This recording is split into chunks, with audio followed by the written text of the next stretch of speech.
calling in, and they're always like, down and out about their haircuts. I'm begging anybody out there, before you go and get surgery, before you walk into these hair clubs to someplace, I'm telling you right now, I am $20,000 in the hole, and 10 years of stress, the last 3, an absolutely horrifying existence of stress and pain.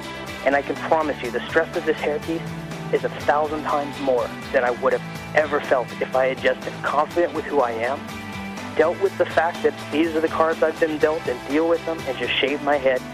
And honestly, like Spencer said, not everyone's there, but that's where I'm at. And now something completely different. Good afternoon. I'm speaking to you live just outside I like to think balding is just God's way of saying, now let's see you get laid. Is it true that if you don't use it, you lose it? What I'd really like to do is put the greatness of this man in perspective. The hair loss community has a lot to be thankful for, having you as a spokesperson. You mean you just call this guy up? About life and about reality. And now, America's #1 reality radio show for men. Live from Los Angeles, it's Spencer Kobren's The Bald Truth. Hey guys, welcome to the show. Listen guys, thank you so much for hanging out. Kind of got here about 15 minutes late. It is not easy looking like this at the age of 53. So it takes a little effort. A little. You opened up the opportunity for so many slams on that one. a little duct tape and whatever. Super glue. Whatever it takes. Yeah, super glue, and you got to pull all this shit back and all this up. It's a whole fucking thing. Anyway, if you are new to the broadcast, and by the way, the guy who's speaking who you can't see, that's Joe Tillman, and he is live in Vancouver, British Columbia. I'm coming to you live from Los Angeles, California, the heart of Beverly Hills. Entertainment capital of the world, and frankly, it's all a bunch of bullshit. I hate, especially when hair transplant surgeons or plastic surgeons lead with the fact that they are a Beverly Hills plastic surgeon, or a Beverly Hills hair transplant surgeon, or a hair transplant surgeon to the stars. All it means, and there will be those who disagree with me, but it is not true. To be a Beverly Hills plastic surgeon, all it means is that you have done enough business to pay the rent in Beverly Hills. And that's it. Does not set you apart from all the rest of the plastic surgeons or hair transplant surgeons in the rest of the country. It is simply that you decide to come out here and jump into this cesspool of madness and somehow figure out a way to make enough money to pay the rent. That's it. Because if you see the plastic surgery and the hair transplants that are walking around this town, I can tell you that it's not a great advertisement for what's being done here in Los Angeles. It's really not. Now, the reality is there's a handful of guys in L.A. who are doing really great hair transplants. Mm-hmm. Very few.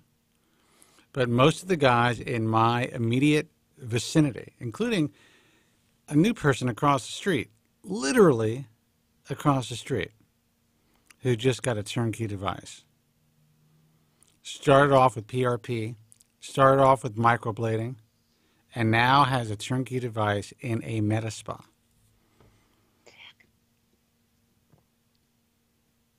It's the way that it is. Just opened up the doors. Just saw the sign. I mean, the doors are open, but just saw the sign for the... I'm not going to name the device. I don't want to give it any promotion. But it's one of these small footprint turnkey devices. We were just having a conversation in the WhatsApp group a little while ago, and there is this sense, and I want to make it clear, and I hope that... Did you post that we're going to be live in the WhatsApp group? Yes, I did. Because I hope that... There's a guy he's a great guy. He's a member of the IHRS. I'm a fan of Dr. Robert True. He's supported us for many, many years. He's a very even-keeled, caring physician. But when I see people, even guys like him, who, I mean, really, they know what we do, who are concerned about the fact that we are somehow, or there are those out there are somehow unfairly framing the ISHRS or unfairly blaming them for not policing the field or not, I guess, having any major standards for membership. That's just the facts. We're not outing that. We're not saying they need to police the field. We are not saying that it's important for them to police the field. Currently, what they're trying to do is they're trying to go into a lane that they are essentially getting way past or way beyond their mission statement, which is educating hair transplant surgeons and educating, I guess, the world about state-of-the-art hair transplant surgery. Am I right about that? Is that basically their mission, Joe? The original mission was education, research, collegiality. Okay, whatever. So, just I agree with that. And I also agree with, like, if they decided to police the field, great, that's what they should do. But to go out there and, here's the bottom line. I think it's important that everyone knows that this is not a competition. What we were trying to do is change the field for the better, to help those who are in need, to also help the real hair transplant surgeons somehow get their message out there to say, look, this is real fucking surgery. This is a big deal. This isn't a joke. We're here to help you guys. They don't have the ability to do that. They cannot. Very few of them have really been able to distinguish themselves. And that's what we created through the IHRS and the American Hair Loss Association. And really, that's our lane. And we're in a position to really affect change. And sadly, it's become a competition for the ISHRS, which it always has been. And it shouldn't be. This isn't a competition. Let's work together. Leverage our power of trust. Leverage our skill set. Leverage our ability to reach the consumer. And you guys stay in your lane and educate physicians. Your organization can grow exponentially. But what's going to happen is all these new turnkey guys, they don't give a shit. They're members of the of ASAPs. They're members of the American Board of Plastic Surgery. They're members of, they're board certified dermatologists. They're members of other boards.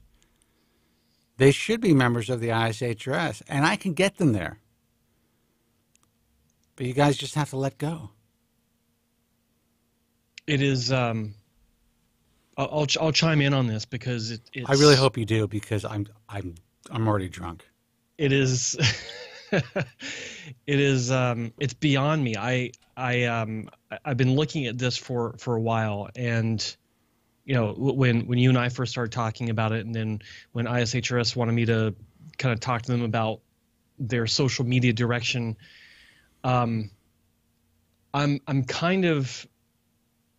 It's hard for me to really verbalize, because it's such a foreign concept to me how the ISHRS as an organization, or the leadership of the ISHRS, can't grasp the facts of the situation that they're in. And with their campaign push, which is something that we spoke to them about at a recent meeting, they didn't seem very focused on trying to work with us on crafting that message or getting an idea on that message. It was more, I came away from the meeting feeling like it was more of, hey, can you stop attacking us type of meeting. That's what it was. And I got to say, I can understand their concern only because they haven't opened their mind to what is really going on. And what's really going on is, like, you've been kind of harsh with them. I've been kind of harsh with them. But I first call of all, it how tough dare love. you? How dare you? Because I know. All I can say is I've just been honest. But it's harsh. Yeah. There's tough love. It's just reality. It's like, look, it's reality. You guys are beyond your depth. We can help. We have the infrastructure.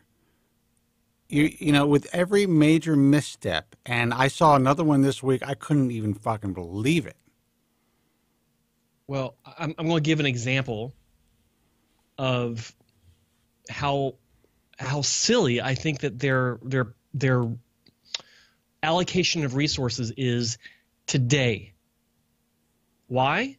Because it's Follicle Friday. Follicle Friday. I have to get something made for that. Black is the most common hair color. Red is the rarest and only exists in 1% of the world's population, with blonde hair found in 2%. Follicle Friday. Now, listen, I mean, here's the reality. We've been telling them this for how many months now? 6 months? 8 months? At least. Why could they not put the brakes on it and stop paying this fucking company? I don't know. That's the whole thing. It's and like maybe they're allocating funds for this campaign that means nothing. Victoria, say, can give her kid $100 a week and say, look, make something up that makes sense. And it would be 1,000,000 times better than what they're putting out there for public consumption.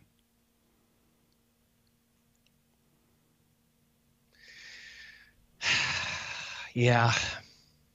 That's unfortunately true. Look, that's the reality. You know, everyone is like, oh, it's easy to critique. It's easy to be a Monday morning quarterback. We're not Monday morning quarterbacks. We're here to tell you that we could turn the ship around. There are people out there who are their lives are being destroyed. And you guys are making it into a competition that it does not need to be. You are beyond your depth. You do not have the weapons to win this battle. And, you know, as you continue to flounder, what is going to happen is that people like Joe and myself are going to be forced, sadly, to work with physicians who are actually relevant.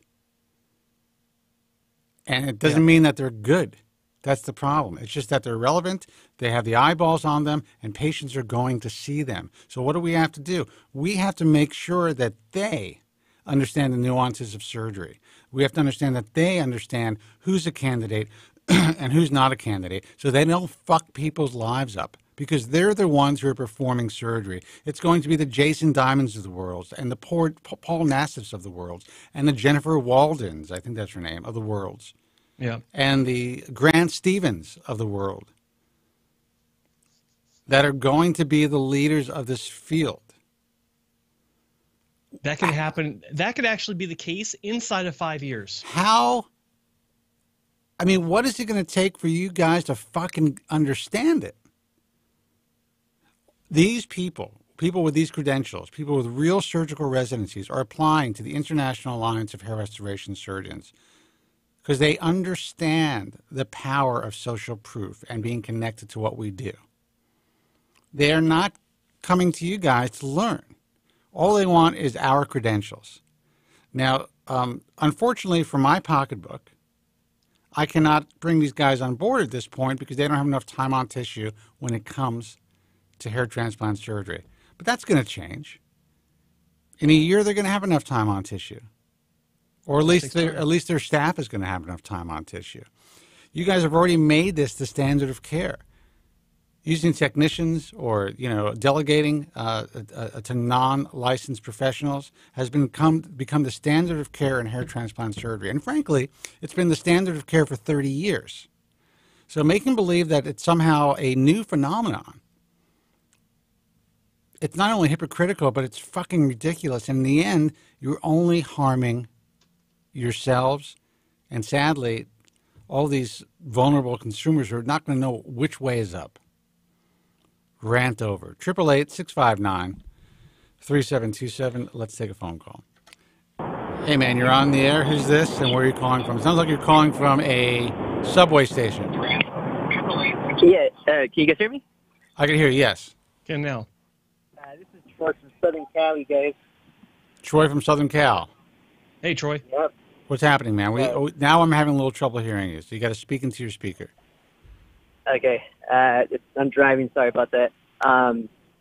So basically, I'm just calling because, for one, I want to thank you guys for what you guys are doing. I really appreciate it. I had called you guys about 4 months ago, and I had asked about Propecia. I kind of wanted to get on it, and I was pretty hesitant, you know, because I was reading on the forums and all that good stuff, and you know, you guys kind of, you know, helped me out to take the plunge and get on the pill, and I've been on it for about, I want to say 4 months now, and I am getting pretty great growth. I am no longer conscious, about my hair. Okay, Troy, let me ask you something. Let me ask you one key question. Do you still have a penis? I do. Okay, very good. Okay, that's all that matters today. When you're taking the pill finasteride, if you still have a penis. Okay. Good stuff. Continue. Yeah, Continue. Yeah.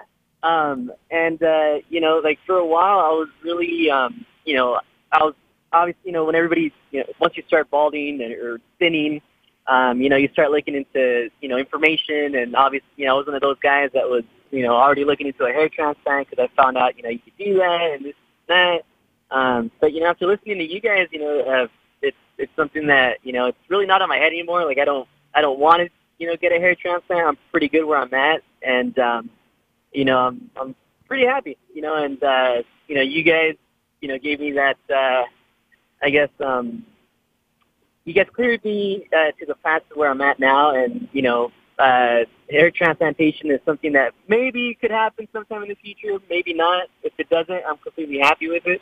For now, I'm just going to keep, going on, the Propecia route, and, I'm pretty happy. No side effects that I can tell. Well, listen, and that's the whole point of the program. Excuse me, I've had a frog in my throat all day, but the reality is there's really very little information out there, no matter how vast the internet is. Everybody is trying to sell you some shit.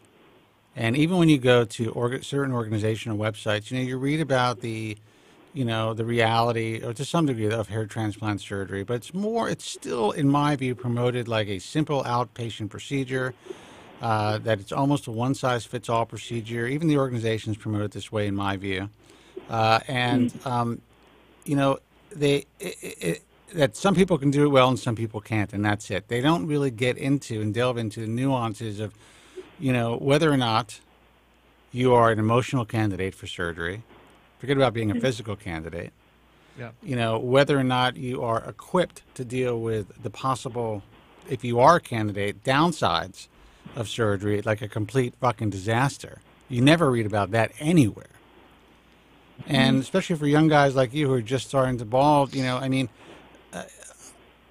I think allowing you to hear our experiences about finasteride and others who have been on finasteride, so that we can help to allay your fears, it's pretty significant. And I'm glad that we were able to affect your life, because you, like so many young guys, sadly have not. You took advantage of this information. So many young guys don't take advantage of using finasteride because they are scared shitless, and then they have to go. Yeah. Then they are forced to go down the surgical route, and then it sets them up for a really difficult life. Because in most cases, if you don't at least slow the progression of your hair loss, transplant at best is going to be a temporary fix for a few years, at best. Mm-hmm. So I'm just, again, I'm ranting here, but I'm really happy that you found us, that you got this information, that you came away with a positive experience so far, and it seems like you're on your way back. Yeah, absolutely. And it's funny because growing up, well, my dad, ever since I can remember, he was balding, and I remember my dad, he was always trying, different remedies. He'd try, onion juice. He tried putting like hot tomatoes on his head. I've never heard of the hot tomato one. That's awesome. I've not heard that one. Yeah. No. Yeah. No, my dad. Man, you guys have no idea how many products he would use. And when I was a kid, I would kind of, yeah. When I was a kid, I would kind of laugh at him. Like, come on, Dad. Like, what are you doing? But it's something that. Hair loss, it affects you, it messes with you psychologically. Like, I'm only 24, and it's something that, it didn't bother me at the beginning because I kind of felt, well, my dad's balding, so I'm going to bald too, but, once it actually starts hitting you where it's you start receding more and you kind of start seeing, your crown going away, and it's like, whoa, and then you see all your friends are, they have, big, full heads of hair, and, it's not like jealousy. It's just more so like, man, like I'm 24, like I should not be going through this, and Yeah, but it sucks, man. It's a big deal. That's why I do what I do. That's why I dedicated my entire life to this, because I know how bad it makes you feel. You know, when I coined the term disease of the spirit or cancer of the spirit, do you know how much shit I get from people? Certain people, not normal people. But it really is a cancer. Not normal people. Yeah, it really is a cancer of the spirit. It really does. You know, as your hairline erodes, so does your self-esteem, and it's real. Listen, I was telling Joe this. I was out last night, and you say you're 24 years old. I was being chatted up by a 24-year-old Russian girl. Now, she was probably a hooker, and I'm okay with that.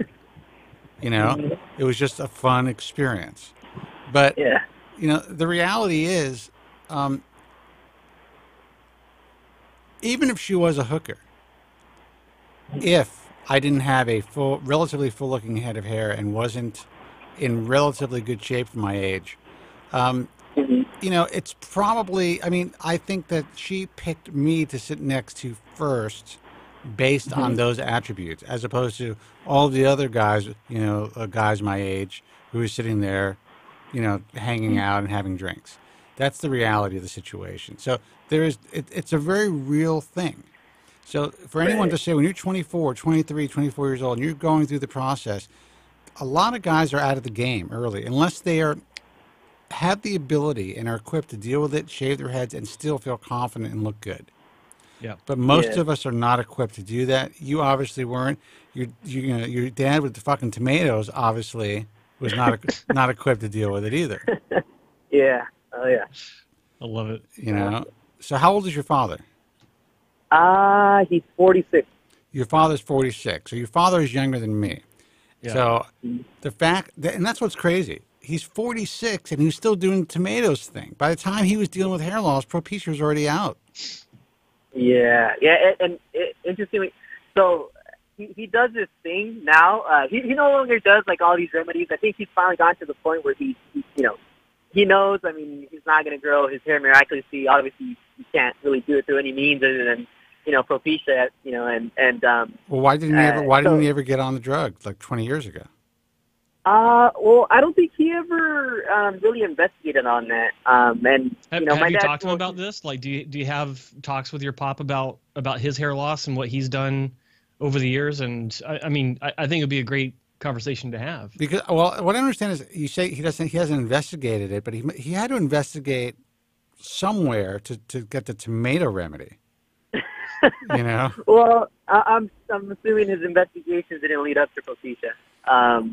Because, my dad, he's he's kind of old school, I guess. I don't know, in the sense where he doesn't really go online. I mean, he hardly knows how to use his phone. So, I'm assuming he's never found it. But wait a second. Your dad was born like 1970. Yeah, in Mexico. 74. Oh, in Mexico. Yeah, but they had cell phones and they had computers in Mexico back in the 90s. I mean, he only knows how to use the phone to the capacity of just phone calls, and he gives like a text message here and there, but he doesn't really know how to use I'm going to tell you guys. I'm going to be totally upfront with you guys because this is going to sound fucked up and totally un-PC. But I was going to ask. I was going to ask if your dad was Mexican. How fucked up is that? No. You know why? Because I common law is a Pexican. She's half Mexican and half Panamanian. And I can tell you, as soon as you said tomatoes on the head, I was like, it's got to be a Hispanic person. Yeah. Yeah. I'm going to get in a lot of trouble for that now. No. So I was going to say, there's one thing that I find pretty odd that my dad does. So he does this thing where he rubs both of his hands together, like his nails, like just in an up and down motion, against each other, like creating friction sort of thing. And I guess he heard that by doing that, he could grow hair. Wait, he what? He runs his fingernails across his scalp? No. Like both of his hands, like he rubs them together, like creating friction against both of his hands. And he said that by doing that, he can grow hair. Or he heard from someone that he could grow hair by doing that. Have your dad call us. just have him call us. That's what I'm saying. He's trying. Yeah, like, I mean, he's living in 1943, dude. yeah. Yeah, no. And well, I think another thing, like I don't think he would be apt to, taking finasteride just because he does have like how would I say, like bipolar issues, so he does take like medication for that as well. So I think if he were to take that, I think it would mess with him more too. So. Well, I mean, listen, anything's possible, but he can talk to his doctor about it. But I mean, how much hair does he have on his head right now? So his sides are pretty strong, but on the top, he just has like a bridge that connects both sides. Does that make sense? Yeah. Okay. Yeah, just like, in the middle of the head. But, I mean, like I think he's pretty much over it now. I'm sure it's something that still concerns him. I've never really talked to him about it, and, it's not something that I'm like, Dad, we're both balding, and, this and that. Like, I don't know. We never bring it up or anything. So he's not like your balding buddy. You guys don't hang out and drink Coronas and talk about balding. Nah, I mean, every now and again, we kind of, Why does he have to drink Coronas? Because he's Mexican? Come on, they're going to Tommy Burger and drinking Coronas. It's just a fact. He's in Southern California. Real Mexicans drink Negro Modelo. Okay, they don't drink Corona. Exactly. All right. There you go. So I guess I don't know any real Mexicans. Yeah. So I actually had one question though. Ever since I started taking Propecia, I have noticed that I think in around the second or third month, I started getting some like pimples around my hairline area, and I was wondering if that's normal. If you guys have heard of that. You said pimples? Yeah, like yeah. Well, I will tell you this: we're both not physicians, but you are affecting your androgens. So essentially, what you're doing is you are blocking the enzyme that converts testosterone into dehydrotestosterone. And when you screw with your hormones in any way, it's possible that you're going to have slightly oilier skin.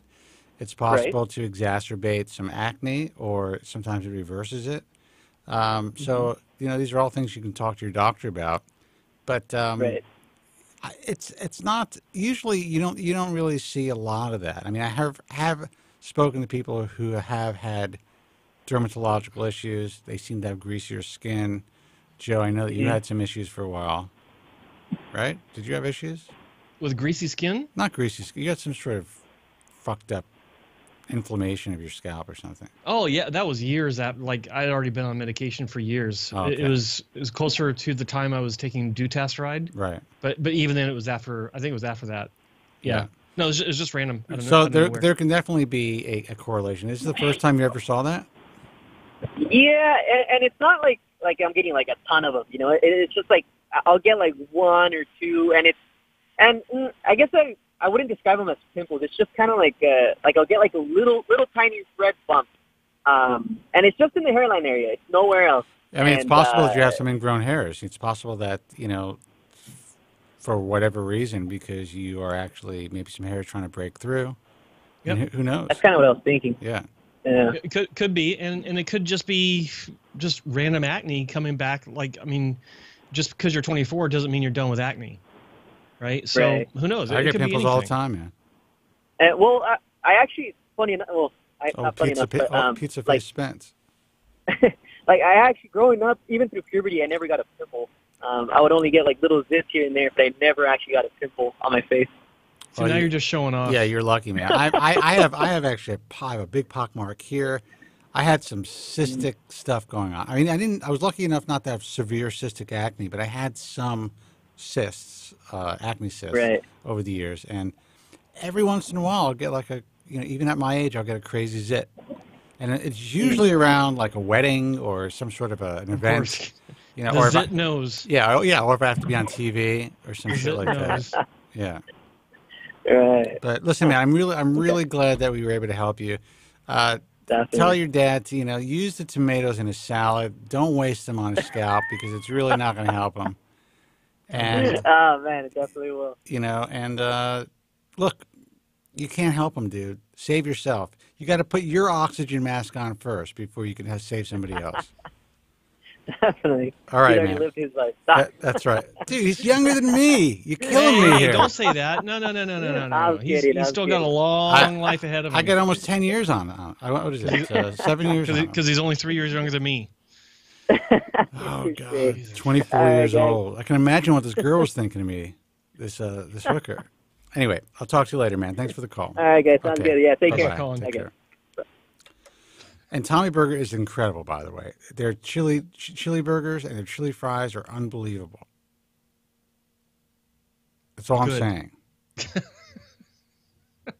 I also like Church's Fried Chicken. 888-659-3727. But there always seems to be like a gun shop, a 99-cent store, a Tommy's, and a Church's in like a 2-block vicinity.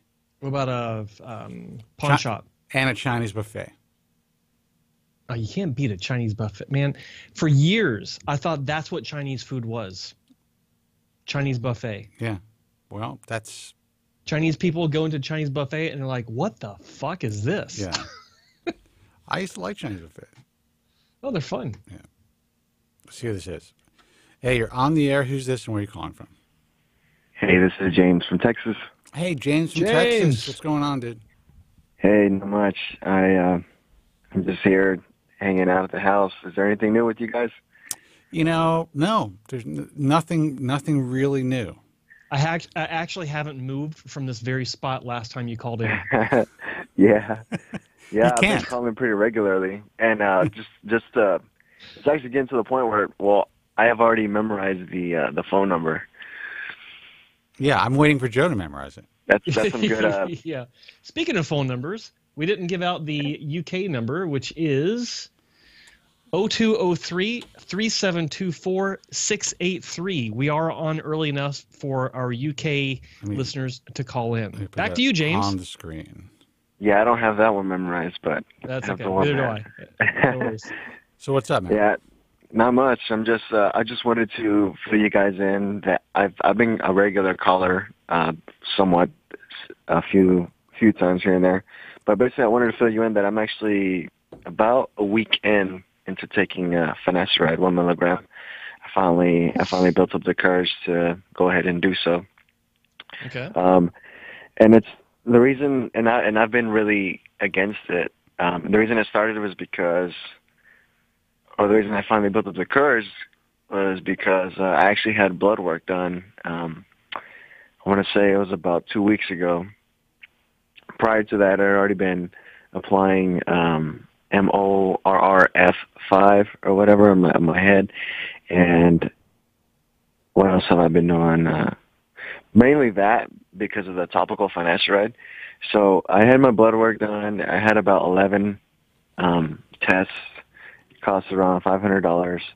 I had things such as like my DHT, testosterone, vitamin D, iron, ferritin.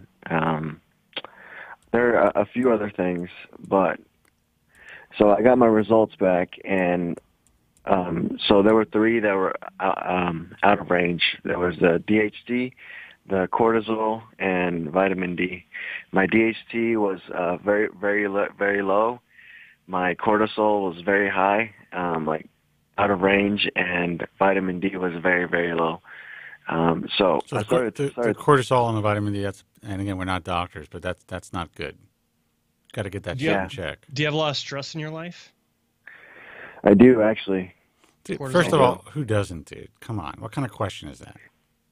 Look at me in this lovely purple lighted studio. Do you detect stress over here? At the moment, no. So, wait till we get back in the WhatsApp group. Yeah, the real world. The real world, yeah. Were you going to say anything about what were you about to say about that? About what? As far as you said cortisol and vitamin D. Is there something that you know? If you have low levels of vitamin D, it's been shown that vitamin D actually does affect not only it's more of a hormone than a vitamin, and it does affect a lot of functions of your body, including regulating cell growth.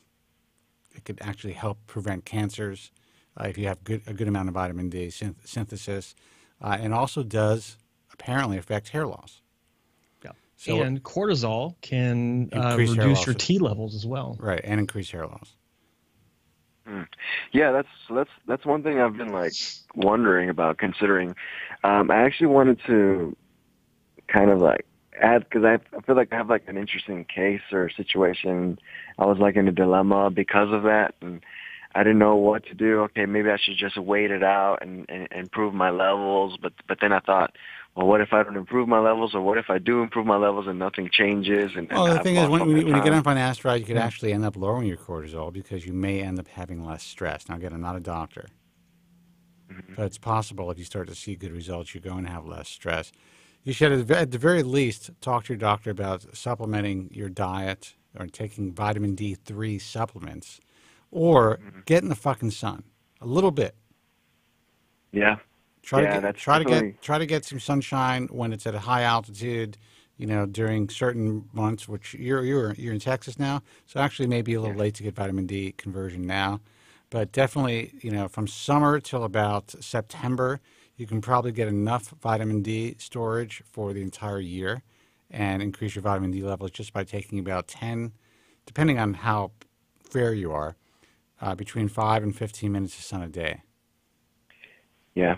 Yeah, I actually bought some supplements, and I'll be trying to get more sunlight when I can. But I'm starting to take the supplementation. Yeah, there's actually prescription vitamin D3 supplements too. That if you have very low vitamin D levels, you can talk to your doctor about it. Some people actually have to be on the prescription level vitamin D3, and it actually does ramp things up pretty quickly. Yeah, I've read about that, so I'm gonna see if I can maybe get something like that to increase it. But it kind of surprised me, you know, in a way. But another part of me, I was not surprised because it was kind of what I was expecting. Like, okay, sure enough, because I noticed that my hairline, although I noticed my hair loss this year, I'm 28 years old, by the way, I noticed my hairline. And I freaked out about it, and then I started realizing the hair thing. I don't know if that's usually how people discover their hair loss, but that's how it was for me. I noticed my hairline on the video is like a U shape, and I started looking. Just like my brother told me that there was no Santa Claus. He also informed me that I was balding. Let him rest in peace. This was when Spencer was 5. Yeah. So, you know, all I did was I'm like, yeah, my hair it's just not looking right. He goes, dude, I think I see some skin, and I was off to the races, man. Done. That was it. Yep. So that's how it started from there, and then I started freaking out and you know, doing all this research and the forums, and it just consumed me. Dude, do not read the forums. Stay off the forums. Stay off the forums. I'm gonna get a T-shirt. You know what's funny? The more I say stay off the forums, the more traffic that I get on the forum. Yeah, exactly. It's like you're taking something away from people, so they want it more. Yeah, it's amazing. Yeah, it's very difficult. I mean, I think I've heard you say that you even yourself you've done that, right? I am on the forum maybe once a week, and usually it's on show day. On Tuesday, I'll go on the forum, see what's going on. You know, we have moderators. I can't read it. It just drives me fucking nuts. Well, I guess before, back when you first started, or did you ever, not necessarily the forums, but did you do research or spend a lot of hours, unnecessary hours, trying to? I have a question to ask you, dude, and please take this in the spirit that's meant. You're watching me on the internet right now, right? Right. There's a microphone in front of me, and I'm talking about hair loss. This is all I do. I was obsessed with it.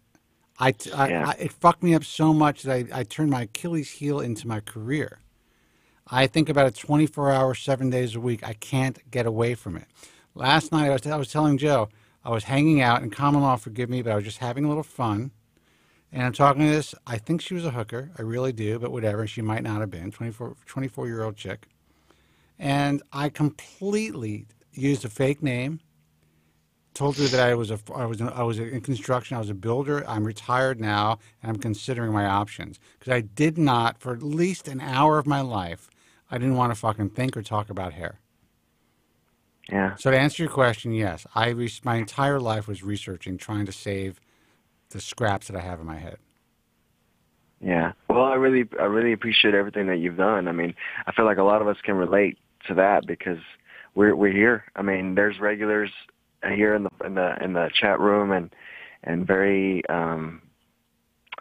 loyal fans here, and I've been calling regularly.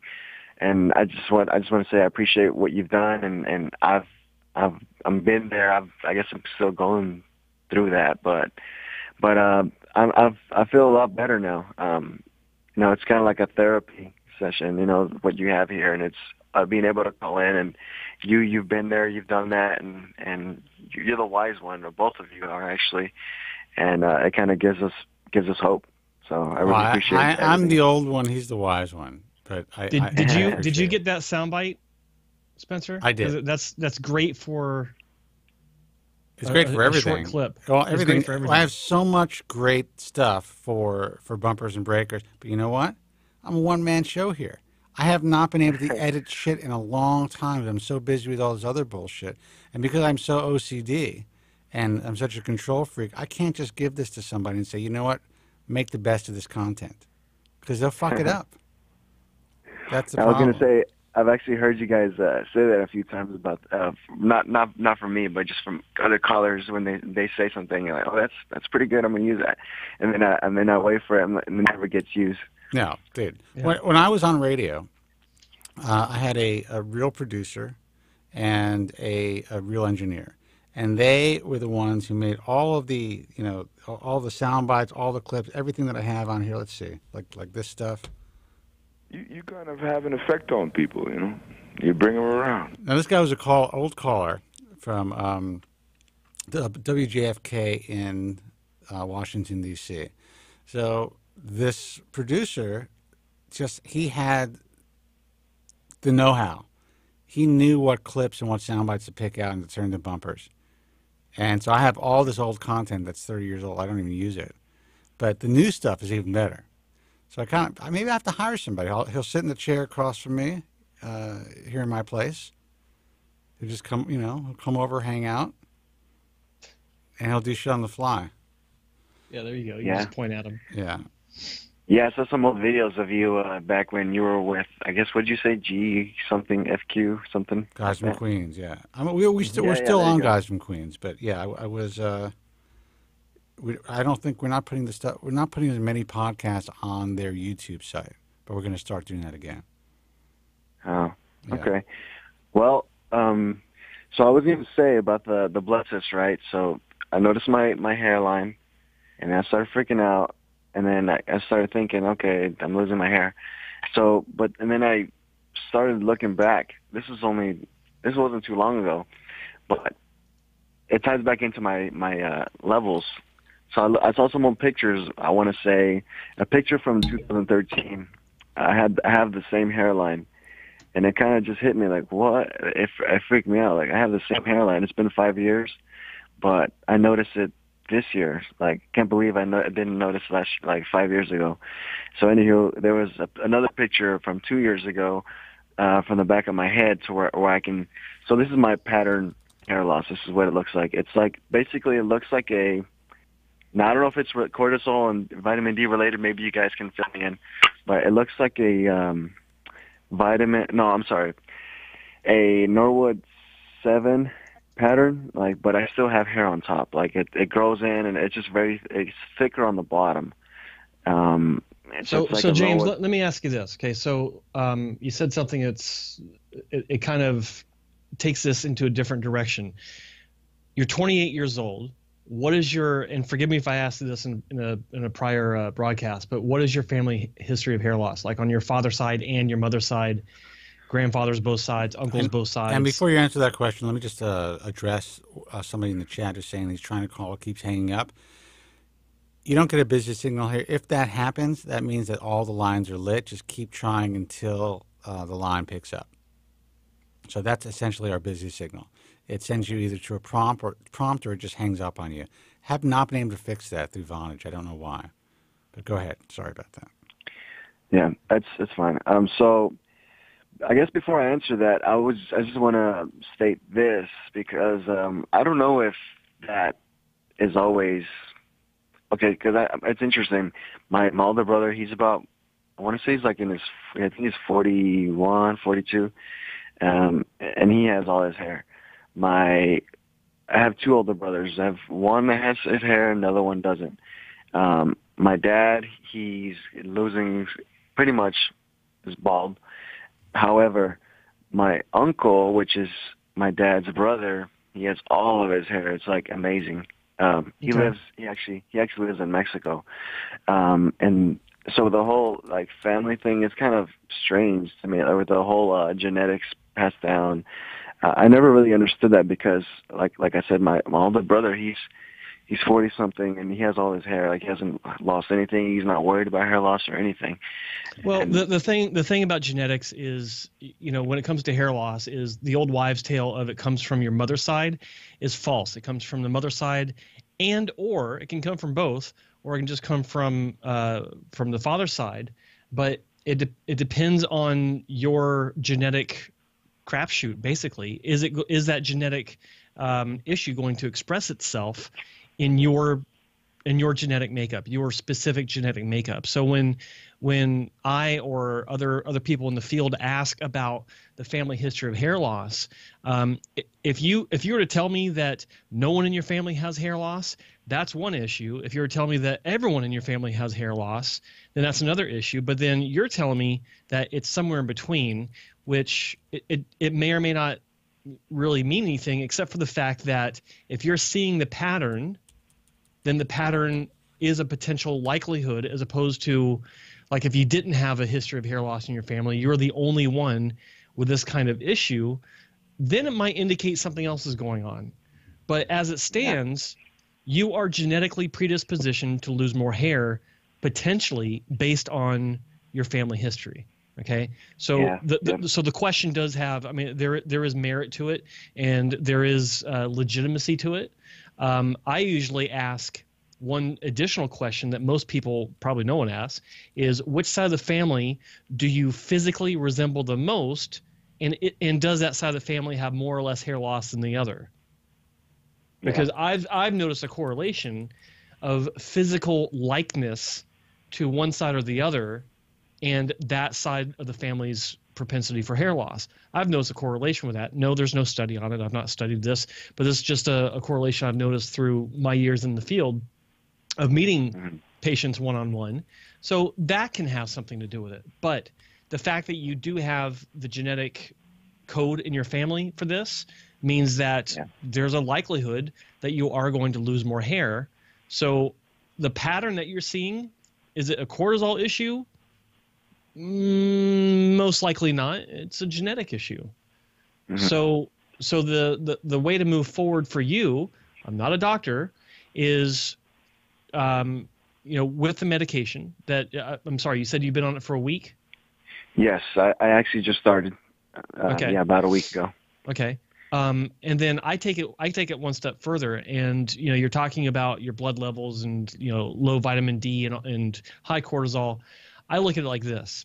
If you want, and someone on my YouTube channel actually tried to call me out on this, saying, like in this video where I'm saying there's no cure for hair loss. I'm talking about diet versus supplements.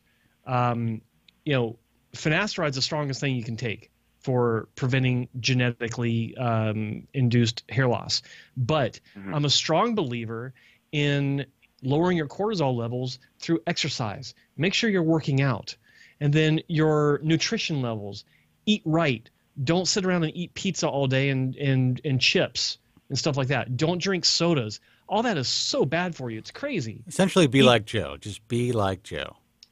Be like me. Yeah. Exactly. Yeah. No, but try to stay away from things like that, and try to really maintain a healthy lifestyle that is more than just like, if you're going to eat meats, don't go to the deli and get meats because it's filled with preservatives and sodium and all these things that you don't need.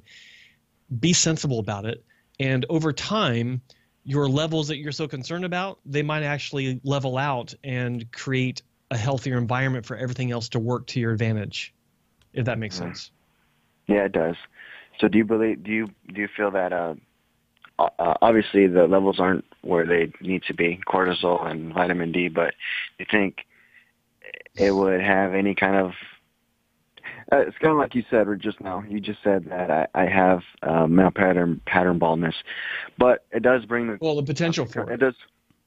Yeah, it confuses me because my hair loss is not on the Norwood scale or whatever, like the typical Norwood scale. Like I pretty much have all my hair. However, it's thin in the sense that it looks like a Norwood 6 or a 7.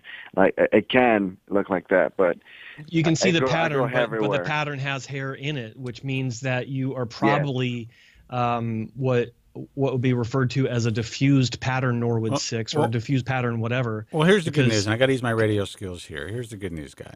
The good news is that you are currently treating your hair loss. You've taken the plunge to get on finasteride, and you have at least an 86% chance, according to clinical trials, of having some success with the drug. You do know now that your cortisol levels are high, so you want to try to reduce your stress. And a great way to reduce your cortisol levels, even if you are high, have a lot of stress, is exercise. So you want to up your exercise. And again, I'm not a doctor. I would suggest that you try to get some real sun.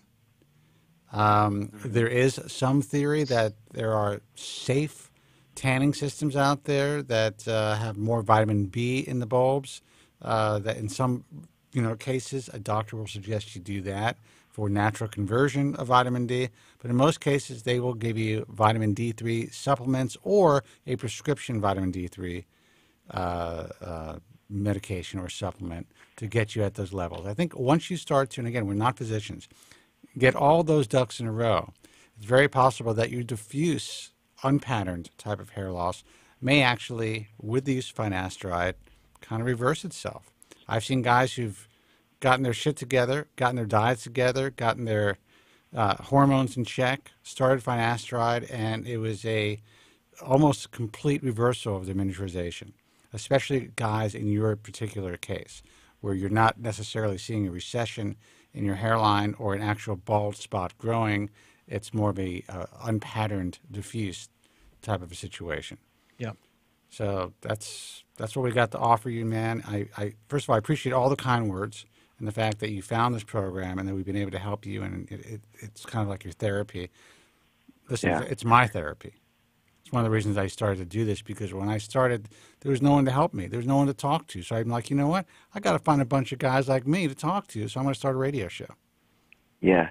I'm the one that said that even if you didn't talk about hair loss, I would still listen to it, just because like you guys are very, very cool and down to earth and passionate about what hair loss basically, and which is the common denominator for all of us. We're all here because of that. And so even if you didn't talk about that, I would still listen to your podcast, just because I've learned. It's broad hair loss and beer. That's the common denominator, I think. Pretty much. Yeah, that's what it comes down to.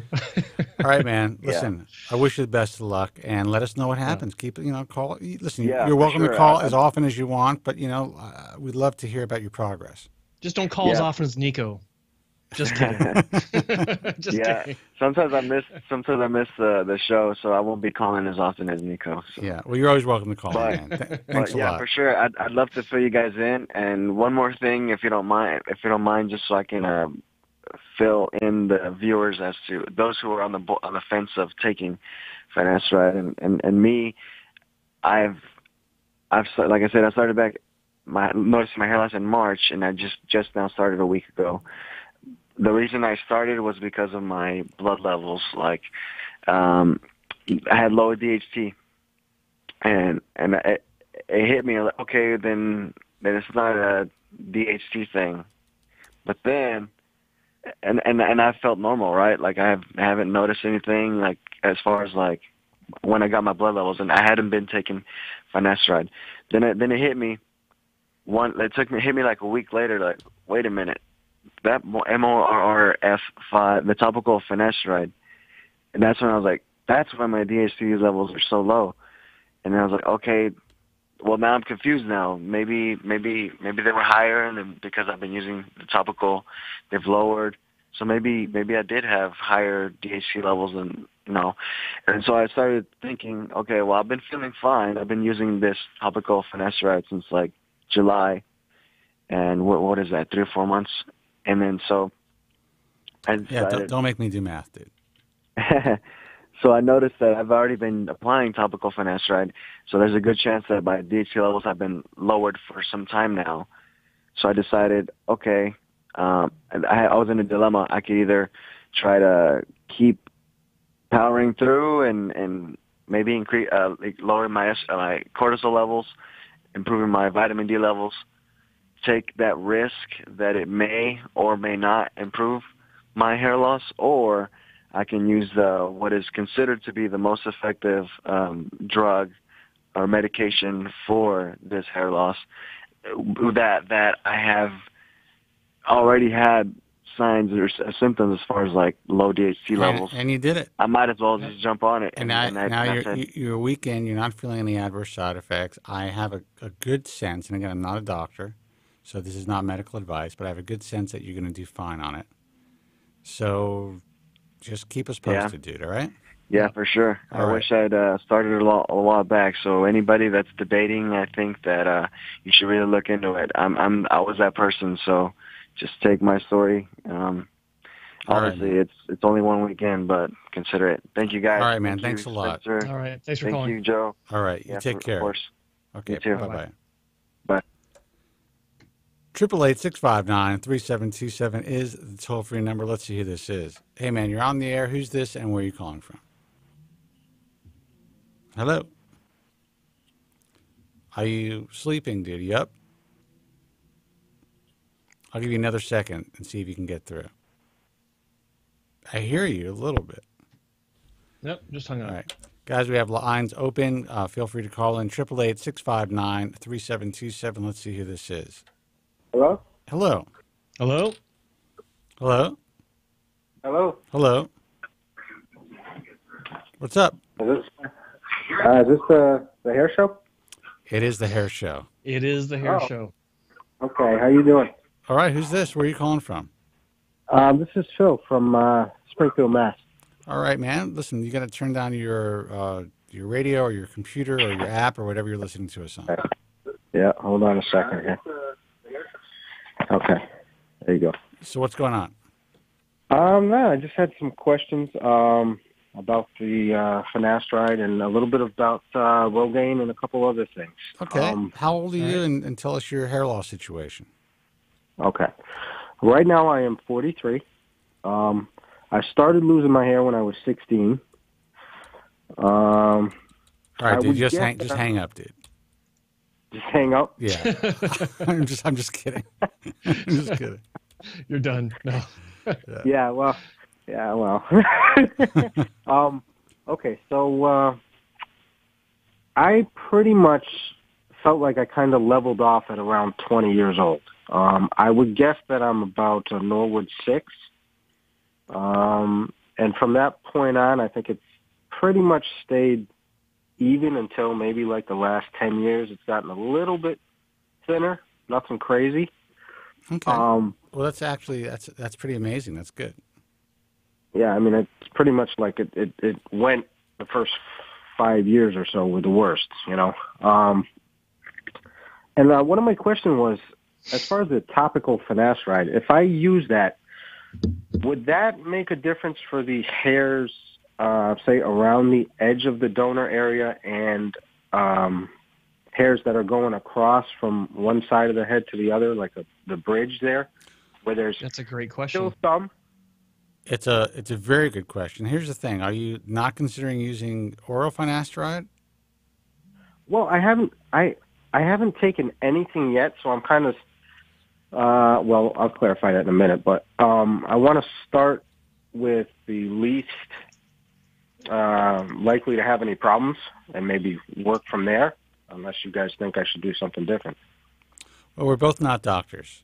Joe Right. plays one on TV though, but we're not doctors. Here's the thing: when you're dealing with, if you're concerned about, in my view, your donor and maintaining or reversing the miniaturization and maintaining a strong donor and the areas that you're talking about, it's going to be tough, I think, to rub shit in your head and know exactly, where it's going. And, it's just anything that's topical is much more difficult to use and to comply with. Okay. But I understand your point. You want to start with something, you're concerned about potential side effects. So you want to start with something that could potentially help you that has and mitigate the possibility of side effects. So that's where topical finasteride comes in. Everyone's starting to compound it now, and there are all different types of products out there on the market. We do know that it does work. Okay. I just kind of think that, for me, my first choice, just like with plastic surgery, everyone who says shit's non-invasive, I wouldn't go for the fillers or the Botox. It's cold, hard steel. I will wait until my face is falling down and just cut it and fix it. And that's how I feel. I go for what I know works and it's going to last, for the long term. As far as, the drug is concerned, I've been on finasteride, the pill, for well over 25 years now. And that when it's working all over your scalp. So to me, it's much easier to comply with. If you're not afraid of it, then talk to your doctor about it. But if you are, then I'm going to let Joe talk about topical finasteride because he has a lot of experience with it. Okay. I think that the idea of the question about strengthening the demarcation zone of your donor hair to your balding area, I think it's a great question because very few people are asking about that. They just want to know if it's going to grow more hair, and what they're usually referring to is the bald area, right, or the thin area. With oral finasteride, with Proscar, I've been quartering and taking a quarter tablet of Proscar for 16 years, almost 19 years now. The first 9 months of taking that, the periphery of my crown moved in, so the overall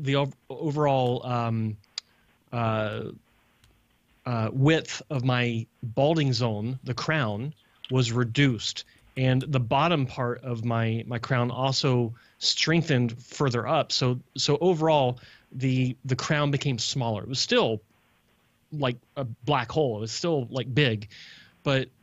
And I didn't even notice it, but my doctor did notice it the moment he walked in from a distance from the door walking in. He's like, "Wow, your crown looks like it's gotten smaller." So the oral version does work like that because, like Spencer said, it's affecting all the hair on your head. The topical, the whole point of topical is to reduce the potential for side effects, but I've argued in the past that it also reduces the potential efficacy based on the delivery mechanism. Now, there is emerging anecdotal evidence that is showing that it can be just as effective, but this is very small amounts of study that's been done on this. So don't take this and apply it to all topicals. It's a very small amount of evidence, but the point is that with the topical finasteride, if it's concocted the right way, if it's formulated the right way, it's penetrating the scalp and it's going in and it's preventing the DHT from actually getting to the follicle or reducing the formation of DHT in the zone of the follicle so that it's not affected by it. Will it affect the periphery of your scalp? I don't see why it wouldn't, as long as you're applying it in that general area. Same with the bridge of your scalp where you're talking about the hair on top.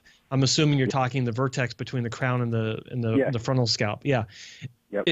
I don't see why not. As long as you're not sticking it into one area or rubbing it into one area. If you're applying it to the areas that you want to be affected, sure. I don't see why it wouldn't. I'm not a doctor, but I mean that's the way I look at it. Right. And as you guys are talking, I just thought of the most brilliant applicator for this. And I am going to get a fucking patent on it. And I'm going fishing.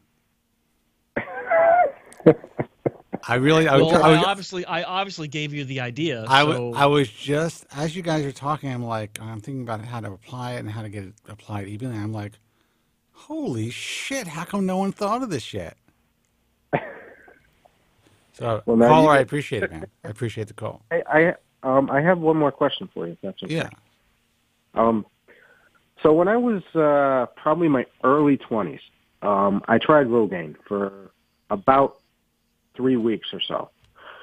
And I'm going to ask you about a side effect if you've ever heard of it. So when I would put it on in the morning, I would go throughout my day. Everything was fine. I put it on. I noticed one night in particular, I put it on at night. I went ready to go. I laid down to go to bed. And the only thing on in my room was my clock radio, so there was very little light. But after taking it, or putting it on my head, it was like a strobe light was going on in my room. Not as intense, but it was like my room was getting light and then dark, and light and then dark. And You may have been having what's called an ocular migraine. Yeah. Okay. And I'm not saying that, and again, I'm not a physician. Yeah. But I have heard of some people who, a lot of people get ocular migraines, and I get them once in a while when they eat too much chocolate or use certain medications. Okay. And basically, you can tell me if this is what it was like. Even with your eyes closed, it was almost like lines of light, like on the sides of the periphery of your vision, right? Well, that part, to be honest, I can't tell you for sure because it was so long ago. Right. But I remember that happening, and then the next night I didn't take it, and nothing happened. The next night I took it again, and it did it again. Yeah. So after that I stopped, because I was like, well, I don't know what's going on. Well, it's very possible. I'm not saying that it was an ocular migraine, but I've heard it's very rare. You're like probably the second person who's ever called me in over 20 years with that side effect. I have to interject here and say that now, I've not thought about this in forever, but when you started talking about that, it all came back to me. I think I actually had the same side effect when I was trying Rogaine back in the mid to late 90s. It was like I'd close my eyes, and you can see light through your eyelids. It's almost like there's a strobe light, like a disco around me. Yeah, it was weird. Wow, it's so weird. I have that right now. I haven't thought about that in forever. I thought it was just from the drugs. So one of the reasons I was asking you is because I know some of the people who make the topical finasteride, they put Rogaine in as well. So if I was to use that, is that pretty much mean I shouldn't even try using that because of the mixture? Well, you don't know how you're going to react at this point. Yeah. Okay. So. Okay. All right, man. Well, listen, I appreciate the call. That's a very interesting side effect. And again, just because of my time on tissue, quote unquote, being in this industry for so long, I've heard of it. Yep. Most people would say that they've never. If you ask a doctor, they wouldn't even know what you were talking about.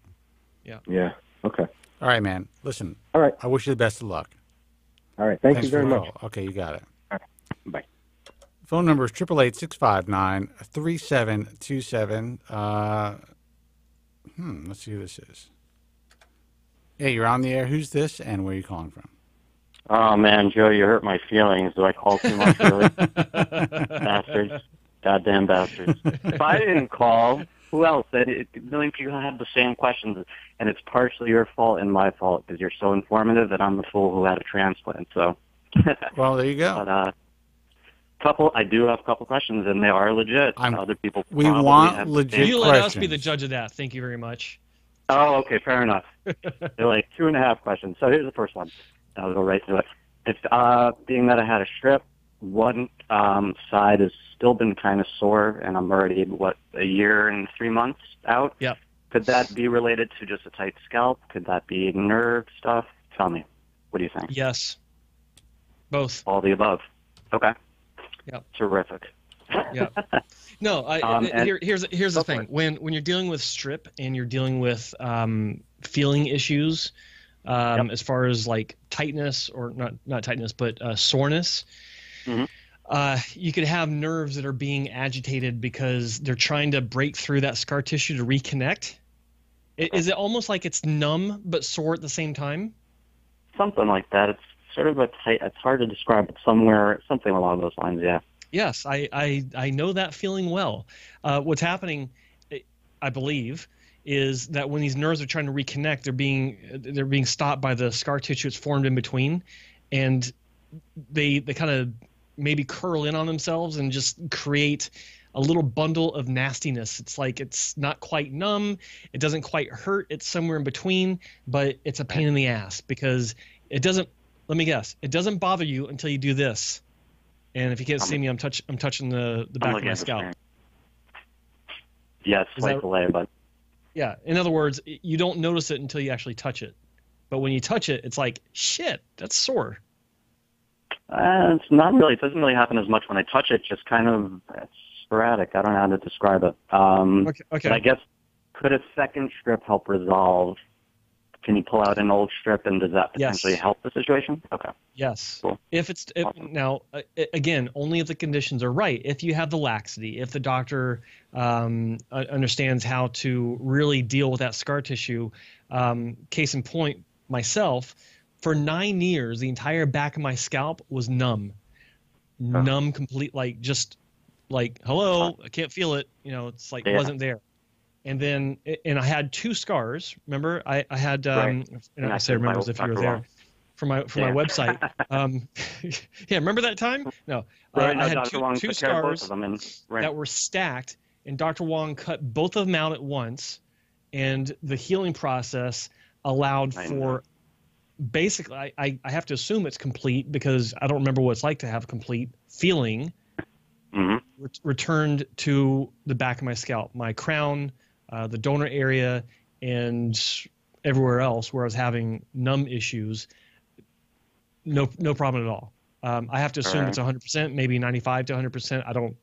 It's so weird. It's like it was so long that I didn't have any feeling that I could have recovered 50% feeling, and I'd be like, hallelujah, it's all back. I don't know, but I have to assume it's close enough to 100 or 90%.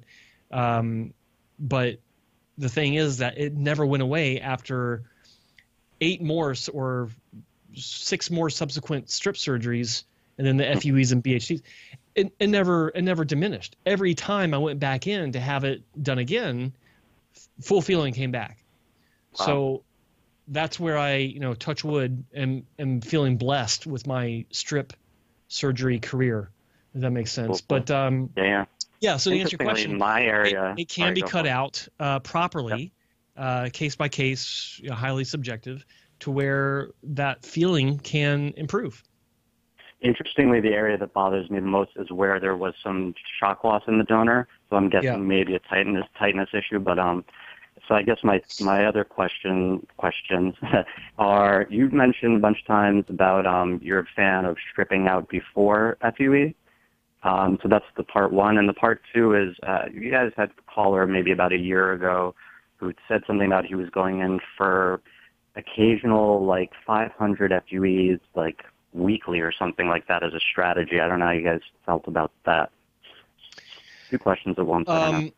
Well, let me clarify my position on stripping out before FUE. I'm a fan of stripping out before FUE if you take it slowly and really evaluate if you feel like it's necessary to go through another surgery. I'm not a fan of putting down a plan and saying, okay, I'm going to have as many strip surgeries as possible, because when people say that, which it's kind of a strange declaration, but when they have that kind of plan, they tend to forget that it's harder and harder to do a strip surgery with each subsequent strip surgery. There's a whole host of potential complications that can arise from going in over and over, having another kick at the can. So, it's I've heard this a million times. Can we do just one more? And sometimes this kind of gets the doctor to say, well, okay, all right, we can do another one. We got to go real small. And then it's like, well, we'll make the patient happy. And it's like, oh, fuck, it's too tight. And then, you got to get people come in and assist and start pulling it and sticking your heel into it. And it's just, I'm not a fan of making that a plan. I'm a fan of considering that route as long as all conditions are green, if that makes sense. Right. Yeah. I'm a bigger fan of not doing surgery at all because that's the only guarantee of not being fucked up, if that makes sense. Sure.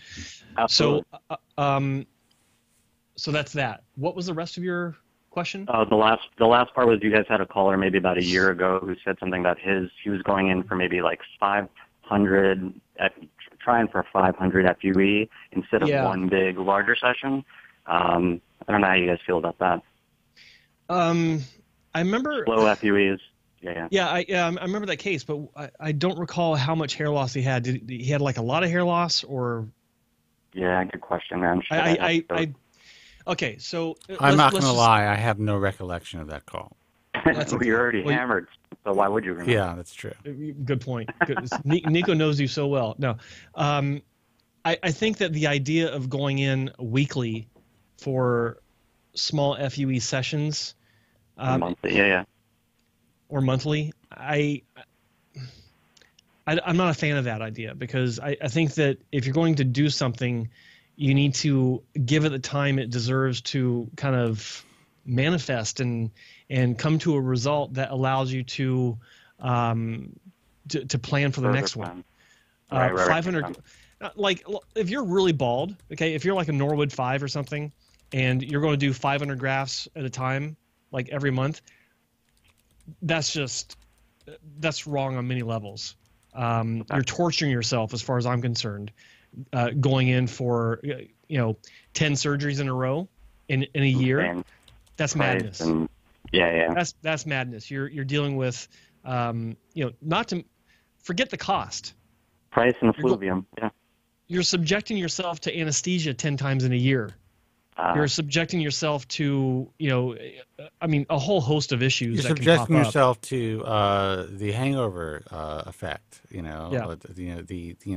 have no idea. Every procedure is a surprise. So, increased possibility of shock loss. I mean, lidocaine toxicity. We could make a whole show on that. Yeah. Nice. So I hope that answers your question. Not a fan. It does. I'll get off the line now, and maybe I won't call for a month or two. I would like you to keep calling. I want you to call every time we're live. Joe is he just destroys people. He crushes people's hope and their dreams, and makes them feel like they're only if you're a UK doctor talking smack. That's true. They're not worthy. Therapist. I appreciate it. All right, man. Listen, Nico, always appreciate the call. In fact, I'm going to email you Spencer's personal phone number so you can call him when we're off the air. Yeah. Awesome! I can't wait. Good thing you don't actually have my real number, Joe. Well, you almost gave it out by accident once, Spence. I thought you'd start with like the first 3 digits one time. But anyway, I won't tell him which broadcast that was. That is really 1-900 is not his number. That is really fucked up. That you have to slow down on the drinking. That is really fucked up that you remember that.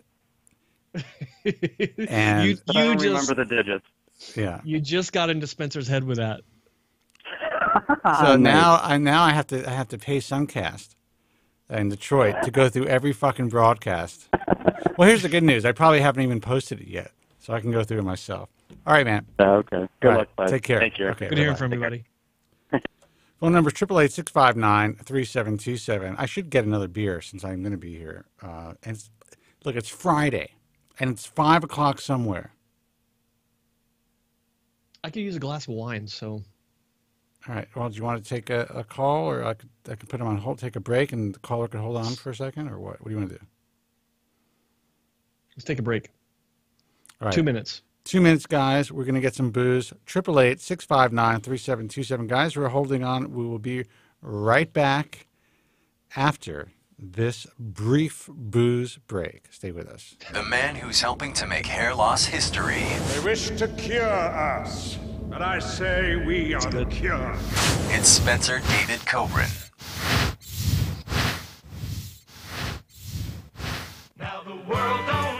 What time does the show come on? 9 where? Well, what's the name of the show? And what's the name of him? Okay. Well, turn it on then. Jesus. Okay. All right, is it recording? Okay. Hey there, this is Gary Coleman. I don't have any idea what this is about, but you're watching... Well, no, not watching. Let me do that again. Take 2. Hey, this is Gary Coleman. I have no idea what this is about, and I think people just need to learn to respect themselves and other people respect who's bald. You're listening to The Bald Truth. That's 2. All right, fine, but this is it. Otherwise, he's going to have to go in his wallet. All right, here you go. Take 3. Ready? This is Gary Coleman, and you're listening to Spencer Kobren on The Bald Truth. I always hear a lot of guys calling in, and they're always like, down and out about their hair. Bottom line, I'm begging anybody out there, before you go and get surgery, before you walk into these hair club system places, I'm telling you right now, I am $20,000 in the hole, and 10 years of stress, the last 3, an absolutely horrifying existence of stress and pain. And I can promise you, the stress of this hairpiece is 1,000 times more than I would have ever felt if I had just been confident with who I am, dealt with the fact that these are the cards I've been dealt, and deal with them, and just shave my head. And honestly, like Spencer said, not everyone's there, but that's where I'm at. You kind of have an effect on people, You bring them around. Hey guys, we are back. I just realized I couldn't play music. Normally what I would do is I'd play a bumper like that, jump into music, and then slowly fade it down while I brought up my mellifluous voice. Mellifluous. I like that. However, because of YouTube now, everything's changed. Can't do that. Even though I own a lot of this music, I have to then prove that I own the music. And that's just a big thing. That's a big thing. So I can't run the show like I normally would run a radio show, with all the cool production and all the stuff that we have, and let's see, what is this? This sounds very gay. That stuff. Anyway, you still do that. You just did. I can't. Let's take a phone call. Hey, you're on the air. Who's this, and where are you calling from? How you doing? This is Danny from Richmond, Virginia. Danny from Richmond, Virginia. Welcome. Hello, Danny. What can we do for you, man? So I just wanted to talk to you all a little bit about finasteride and my experience with it. Okay. So when I was 24, I started noticing a little bit of thinning in my hairline area. So I jumped on brand name Propecia, and I've been on brand name Propecia for 10 years now. I take it every morning at 5 a.m. and Wow. I've never missed a single day. Wow. Now, are you in the military? I mean, you seem very regimented. Oh no, sir. I'm just I don't know. I'm a little nervous because I've been watching you guys for a while, and I don't know, trying to be proper, I guess. No. What I mean is, I'm talking about the fact that you take it at 5 a.m. every day. You never missed a beat. Seems like you're very well together, like regimented guy. Yeah. Well, I definitely don't want to lose my hair, so I guess I'm, focused on just having a regiment, at 5 a.m. And I dig it, man. I was wondering if that was it. Yeah. Good for you. Good for you. So, and like I said, it's been brand name for 10 years. And I'm lucky, that I started brand name when there was no generic available, 10 years ago. But anyways, I've noticed the last year I've started to lose a little bit of ground. And I know you all talk about, you can, it's anecdotal, but you can take, you can up the dosage of finasteride.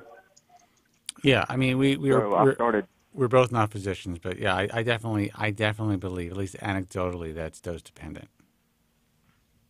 Right. So since Propecia has done so well for me, I've decided to stay on Propecia and just purchase, ProScar and just do a quarter ProScar with a Propecia.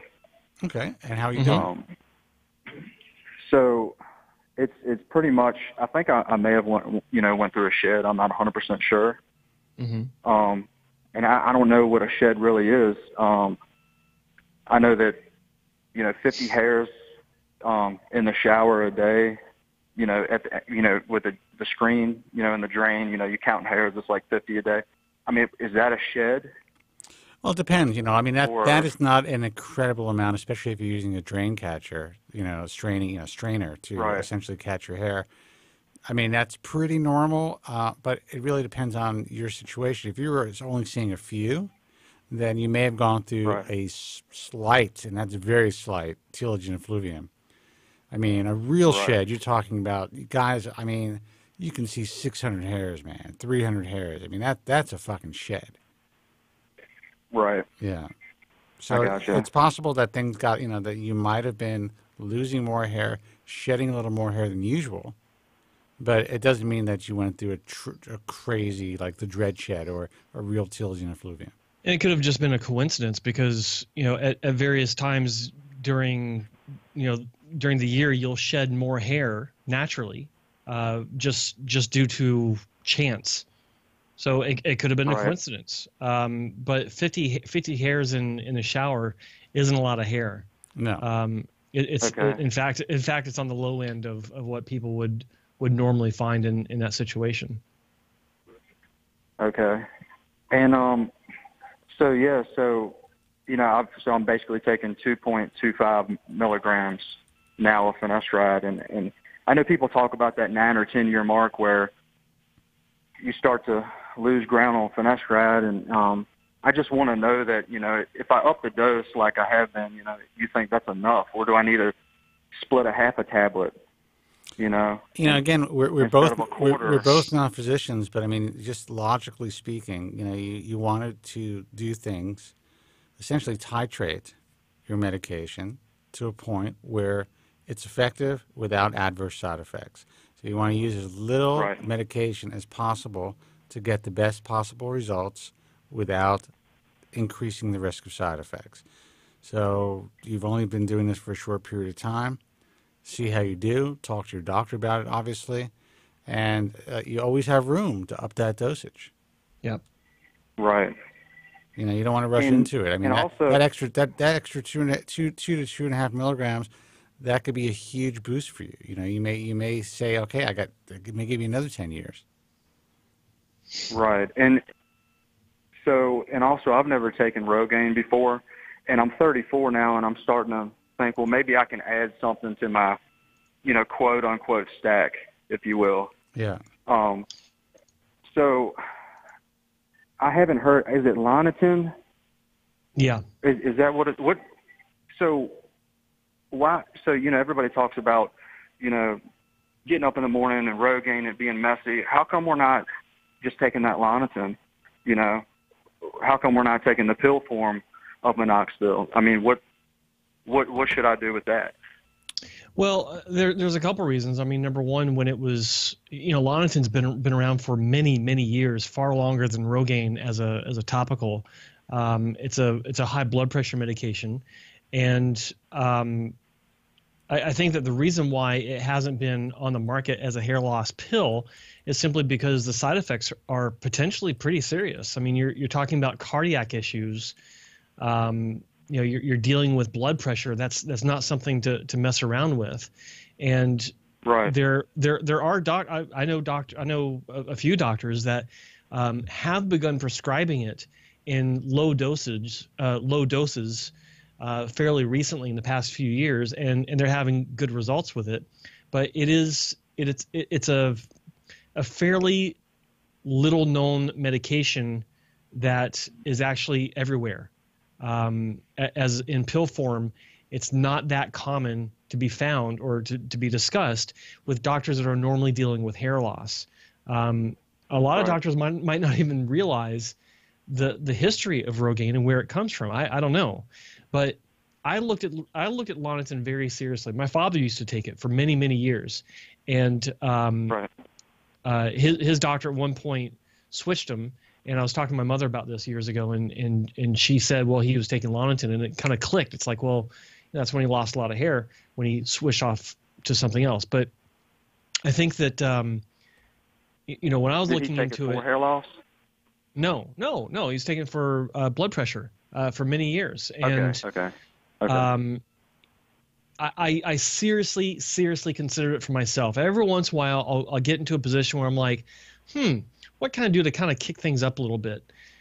And I talked to Dr. Wong about it, and he was more than willing to prescribe it for me because he knows I'm not going to go crazy with it. And he knows I'm careful about this stuff, and we talked about it. And I thought, you know what, I don't want to add some sort of question mark that has to do with my heart. It's like that's a big deal, especially I'm getting older. Right. Yeah, like, when you say go crazy with with the first picture I had was like you with like a glass pipe. Smoking Loniton. I don't know why. I'd probably do that if I knew it was going to help. But no, it's not it's not something that I think a lot of people should be really considering as just another hair loss medication, because it's something you got to be careful with. I mean, it's just my opinion, but there's a big difference to me. Some of the side effects we can have with finasteride versus what we can have with Loniton. That's just the way I look at it. Right, but I mean, aside from if we're just talking about hair and we're not talking about high blood, or blood pressure and heart, if we're just talking about hair, it probably is the better choice over the topical minoxidil. Well, you can still talk about just hair, but the side effects are the same. Yeah, it's kind of like saying, well, I'm going to take dutasteride. If we're just talking about hair, dutasteride seems to be more effective than oral finasteride for hair loss, but the side effects are the chance of side effects are significantly greater, and also has a much longer half-life, and so you can't just erase the fact that there are these significant side effects. Yeah. But yeah, I mean, if you're just saying, will this potentially slow my hair loss or grow more hair, then topical, usually anything that's systemic or oral, and topical does become systemic to some degree, is going to be more effective, though. Let me ask you something. What is your hair loss situation now? Like where would you put yourself on the Norwood scale?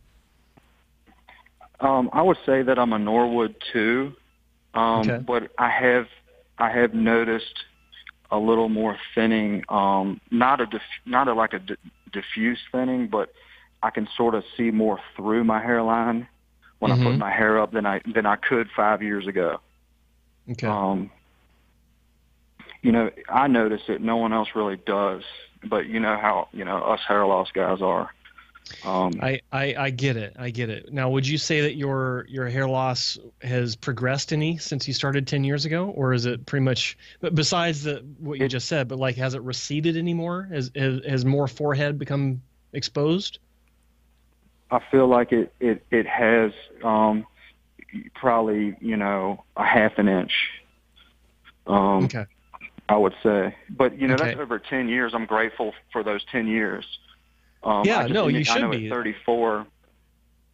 At 34, I'm just wondering, where I just don't want to wake up tomorrow morning and just, my body's like, all right, you're done with finasteride. You're just going to lose 10 years worth of hair right now in the next year. I don't want that to happen, And I think fair about enough. that. So.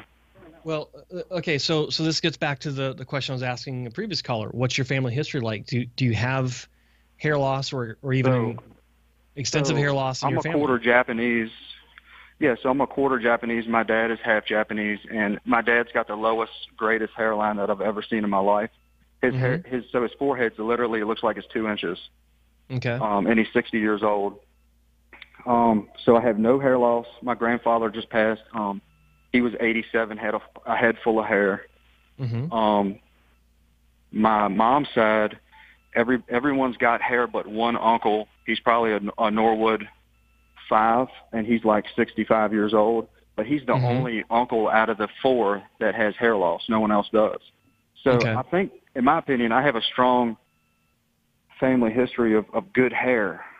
Yeah. No, obviously. Yeah. So the reason I'm asking this is because I think that while it's understandable why you're asking these questions and you're doing this research, I think that you're in a better position than many to kind of let go a little bit and stick with what works, stick with what's been working, and don't concern yourself so much with products like Loniton. It can be helpful for some patients. I've seen Like I got a great story about a guy that I was talking to from Don't tell Tasmania. the story, dude. Don't tell the story. Okay, all right. So you have to guess what that story is. Spencer won't let me tell it, but no, it can work well, but you are in a position where you don't need to be so concerned about how well or it does or does not work. And by the way, the reason I'm not saying not to tell a story to hide something, but we got so many calls and we got to wrap up the show soon. So he sent me a message saying, "Don't give the secret away to this guy." Just kidding. Just kidding. Just kidding. Now here's the reality, though. I mean, you are already upping your dosage of finasteride. Stick to what you know works and is safe for you right now. Yeah. These other, upping the dosage at another point is always it's always there for you. Talk to your doctor about it. You could always use a topical finasteride or minoxidil solution. If you really wanted to, you can talk to your doctor about using oral Lonitin, which I would not use myself. But there are people out there like this Tasmanian guy who apparently has had pretty amazing results with it. Apparently you'll never hear about. All right, tell it real quick. No, I was dealing with a patient from Tasmania, Norwood 6, flew all the way from Tasmania to meet with me. Not the doctors I was working with. He had no interest in talking to them. He just wanted to show me what Lonitin and some other thing that he was using. It was some sort of witch's brew that this company was selling him. He achieved with it. And damned if he didn't have the closest thing to a full head of hair turnaround on Norwood 6 I've ever seen that rivaled any surgery. Better than any surgery. It blew my mind. That was all true. It was real. Like that really happened.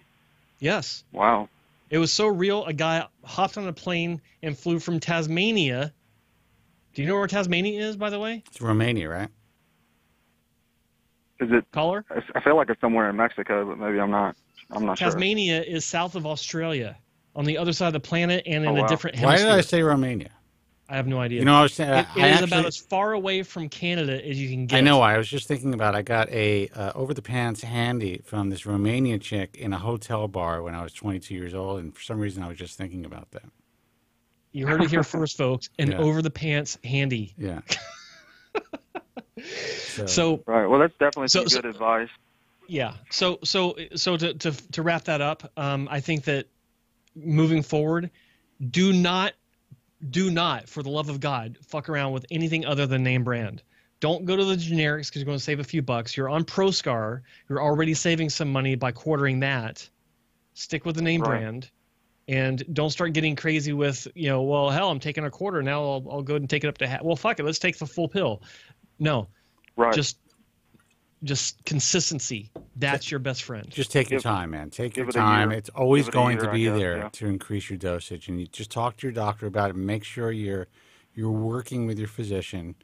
And we're just two guys out here having a drink, talking hair loss. We're not doctors. All right, man. All right. I wish you the best of luck. Thank you so much for calling, by the way. Yeah, absolutely. Yes, sir. I appreciate it. All right, Thank got you so it. much. Feel free to call again. Take care. Bye-bye. All right, thanks. Bye. The over-the-pants handy joke just went right over everybody's head. It wasn't really a joke. It happened. It really did, didn't it? What a life I used to have. All right, let's see who this is. You're on the air. Who's this, and where are you calling from? Hey, guys, it's Mo. How you guys doing? Hey, Mo, what's going on, dude? What's up, Mo? What's going on, fellas? How you doing, man? My two favorite, I can't say bald guys, but, you can say it. We're the bald dudes. Well, no, stop. We had this conversation before where I'm like, it kind of pisses me off that two guys with a full head of hair, or what looks like a full head of hair, at least for your case, Spencer, can have a show about bald guys. Well, he said in my case because I talk about painting my head, and he's basically saying you do have a full head of hair, Joe.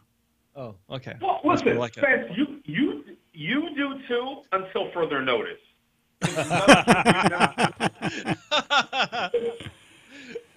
Awesome. You do too, because listen, you say something. Listen, if there's something, I was listening to that call, and in a way, I'm glad I was on hold. Because, hair loss is really all about perspective, right? It's all about what's in your head.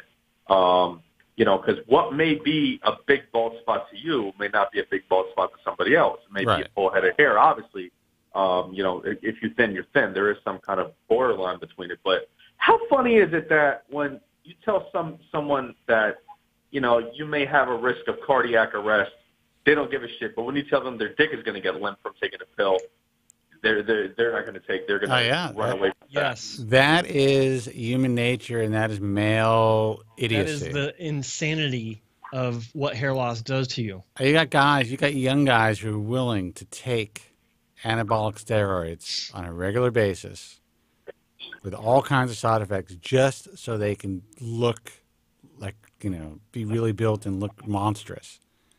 And they have all kinds of side effects. But you tell a guy, and it's funny, impotence and sexual dysfunction is also a side effect of these drugs. But for some reason, they don't think about that. But with finasteride, man, it's such a small percentage, such a small risk. If you look up the side effects in the PDR, and again, I'm not a physician, and there are some doctors who may be online who disagree with this, but at least according to clinical trials, and you look up side effects in the PDR, it has one of the, actually the shortest lists of adverse side effects of any drug I've ever looked up. Aspirin, I think, has like 67 or 68 side effects, including anaphylactic shock. Yep. Death. Right. Yeah. Right. Yeah. Well, it just puts you in perspective. I haven't touched base with you guys for a while, but my surgery's coming up. My surgery's coming up in the 26th of this month. So it's about. I forgot who you're having surgery with. Who's it with? With Hassan and Wong, with Dr. Hassan. Awesome. And, okay. So, Tell him I said hello. By the way, you got to turn your app down or your computer down because I got to hear us in the background. Here, 1 second. You hear me now? Yeah, I hear you. Oh yeah. All right, perfect. Yeah. So I'm excited. I'm a bit nervous. I will tell him your regards, Joe. And it's just. Do not do that, dude. It'll fuck him up and it'll fuck up your surgery. Say that again? I'm just kidding. No. I wouldn't say anything. But whatever. I actually had a question. So I've been following, pretty strict diet regimen and workout regimen. I know everybody kind of has their own kind of standard thing. What would you guys recommend in terms of me going back working out? How long should I wait?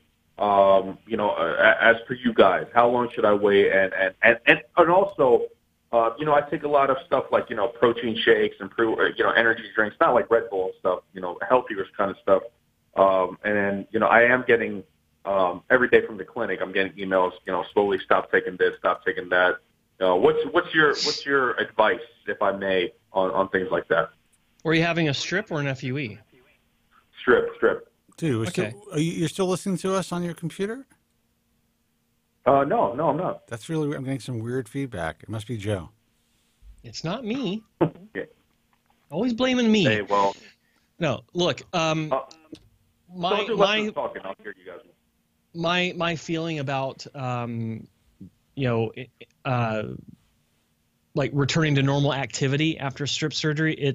I learned it from Dr. Hassan and Dr. Wong. You need to give it a few weeks before you get back into just any sort of regular routine period. And then as far as weightlifting, sometimes they change their minds on things. They'll adjust it based on what they see in the clinic, but it's 3 months usually. Wow. Before you get back in the gym. But here's the way I look at it. It depends on what kind of workout you want to do. If you're talking bench presses and like heavy squats, no, be smart about it because you're having a strip surgery. But there's nothing wrong, even a few weeks after surgery, in my view, of doing standing curls and things that aren't going to put stress on your neck. Because the donor zone is an extension of the neck because of the tissue connection there, and just why risk it? But there's plenty of exercises you can do without jeopardizing the tension, which is the whole point of avoiding exercise to begin with. You want to avoid the tension so you don't have a wide donor scar. But as long as you're doing sensible activities, you should be fine, even just a few weeks after the surgery. But as always, default to what the doctor tells you. Ask them these questions. I see this on forums a lot of times. Hey, the doctor gave me this, post-op sheet of what to do and what not to do. What do you guys think? These guys, These guys have no fucking clue. They're just repeating sound bites they get from their own doctor or what, they read some other anonymous person on a forum wrote. They have no clue what they're talking about. Talk to your doctor about it. Right. Dr. Wong, Dr. Hassan, they'll tell you exactly. Ask them point blank. You'll get a bag that has all the little things that you need, painkillers, antibiotics, all the things you need for the first few days after your surgery. You'll get a nice neck pillow for when you go back to wherever you live, so you can relax on the plane. You'll get pillow covers, and you'll get a little sheet, unless they've changed this. You'll get a little sheet that has an outline of what to do, what not to do after your surgery. And that's all that matters. Right. No, well, I definitely will. I'll keep you guys posted. Just kind of the anxiety before that. It's just. It's just it changes your life. Good or bad. Dude, I know that more than most, and I certainly empathize with what you're about to go through. It's bitter. It's like, or bittersweet, I should say. It's exciting and scary as shit. Like you're going to be at probably the Sheraton hotels, probably where you're staying, and you're going to be laying there in the bed, and you're going to be like, you're not going to be able to sleep. You're going to be staring at the ceiling, asking yourself, what the fuck am I about to do? Oh my God. Right. What am I even doing? I'm in Canada? What the hell? I'm in Canada for a hair transplant. Right. Who? Right. Yeah. What? How does this even happen? Why am I here? And then the next morning, you're going to go in. You're going to talk to Dr. Hassan. Let me tell you something about Dr. Hassan. He has an awesome bedside manner. He's going to put you at ease. He's going to answer your questions. And if you're not ready, he's going to send you home.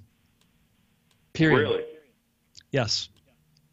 So he's that. I heard he has a great bedside manner, and but I also heard he's straightforward, blunt. He doesn't make promises that. Like he doesn't just talk out of his ass, He doesn't give a shit. Like if it means going home for him and the staff, bye. I've seen him and Jerry, Dr. Wong. Yeah. Send patients home that flew halfway around the world, like from Europe. But that's why I obviously there's a lot of great doctors. That's why I chose them. And there's a lot of other doctors like that as well. I just want to say, I know it's just, for me, I felt like it was good for me to go there because of that. You have shitty, we've talked about Turkey all the time.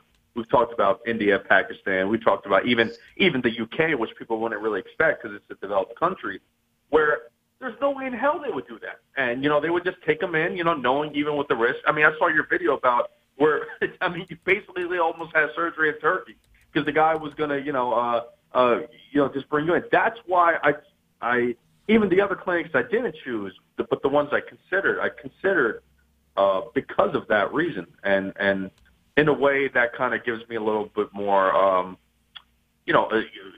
calms you down a bit. You know what I mean? Because it shows that you're in as good as hands as you can be. Obviously, nothing's ever promised, but I mean, this is the industry. This is not just the industry. This is the field. I mean, there's just so much. Every clinic has great and bad. And but anything else I should know about Dr. Hassan? I know you've worked with him for a while, and I know you had to work with Dr. Wong. But anything else going in that I should be prepared with regard to him and how I should approach talking about like what I want and how to kind of just kind of do not look him in the eye. Do not look him in the eye. Exactly. That's it. Seriously, you guys like being like, because there are people like that. I know. No, well, Spencer's like that. No. Just fucking with you. Well, I mean, what do you mean? Is there anything else you need to know? Like, does he like? Do you want to know if he's going to come in hungover or something, or like? I'm not sure what the question. Well, not really, not necessarily that, but just how to. I mean, I know how to generally how the. Well, no one knows until you actually go through it, right? But the rough generic how the day is going to go, but how he kind of approaches his patients in terms of not the bedside manner, kind of like that. Well, you're going to show up at probably how many grafts are you getting? Estimate 4,500. Okay, so you're going in on a Tuesday or a Thursday? I'm doing Monday, actually. Monday. Wait. Oh, I got that backward. Yeah. Okay. So Monday, Thursday. Okay. Yeah. Monday, Wednesday. Yeah. That's the big day. So you're going to show up at 7 a.m.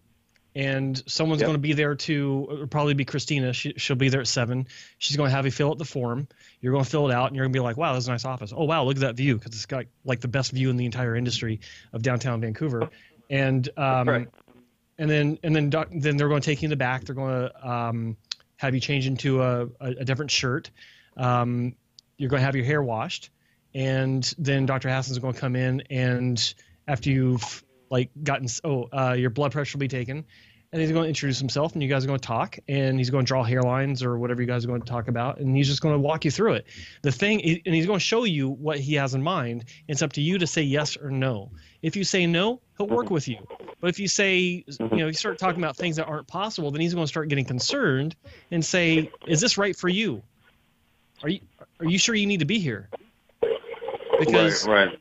Yeah, so here's the thing. Let him do what he does. He's very good. But at the same time, don't forget that you don't have to do this to begin with. Surgery is the last resort. I tell this to everyone, okay? So if you absolutely have to have a surgery, then Dr. Hassan, of course, fantastic choice.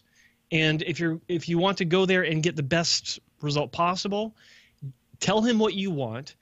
Be firm on what you want, and if it doesn't jive with what he says is reality, then it's not for you. Let him educate you as to for his point of view, so you understand it. But if you don't agree with it, surgery's not for you. Walk away. Yeah. And same for him. Yeah. I mean, and that's the way he operates. Is if he doesn't think that you understand, then he'll cancel it. And no harm, no foul. You're not cut, and you're fine.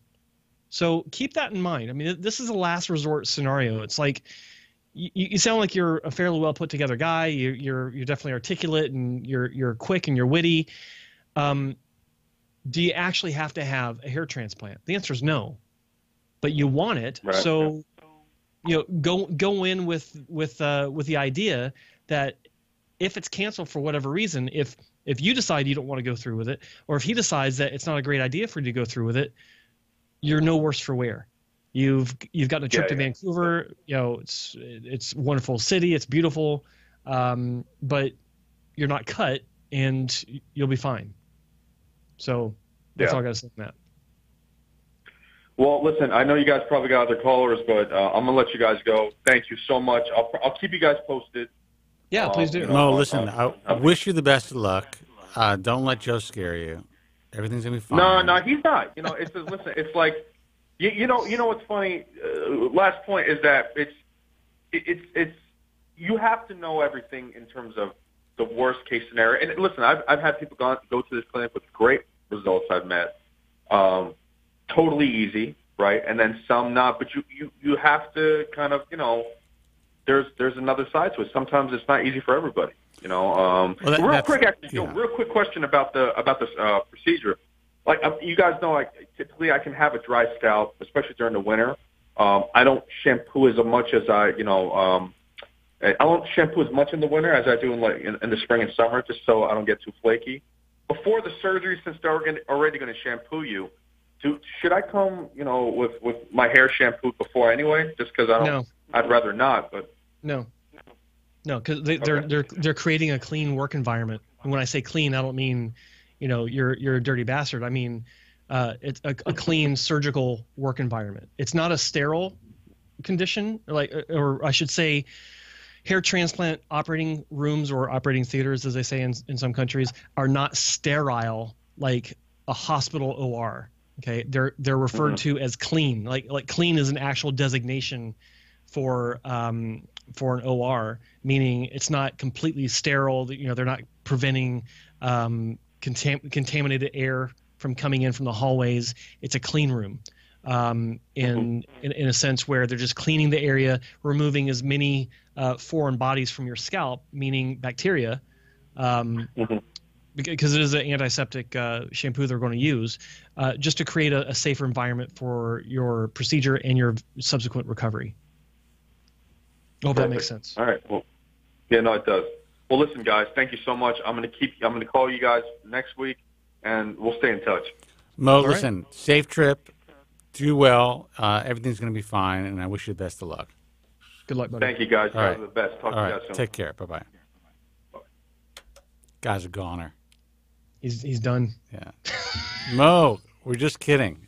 Totally kidding. You're in great hands. Guys, we're not taking any more phone calls, but thank you so much. We had calls throughout the entire broadcast, and 2 hours is a long time. It really is. You know, especially when it's call after call. And we appreciate it. We want the calls. That's why we're here. We will only stay on as long as we get phone calls. So thank you guys for taking the time to make that happen.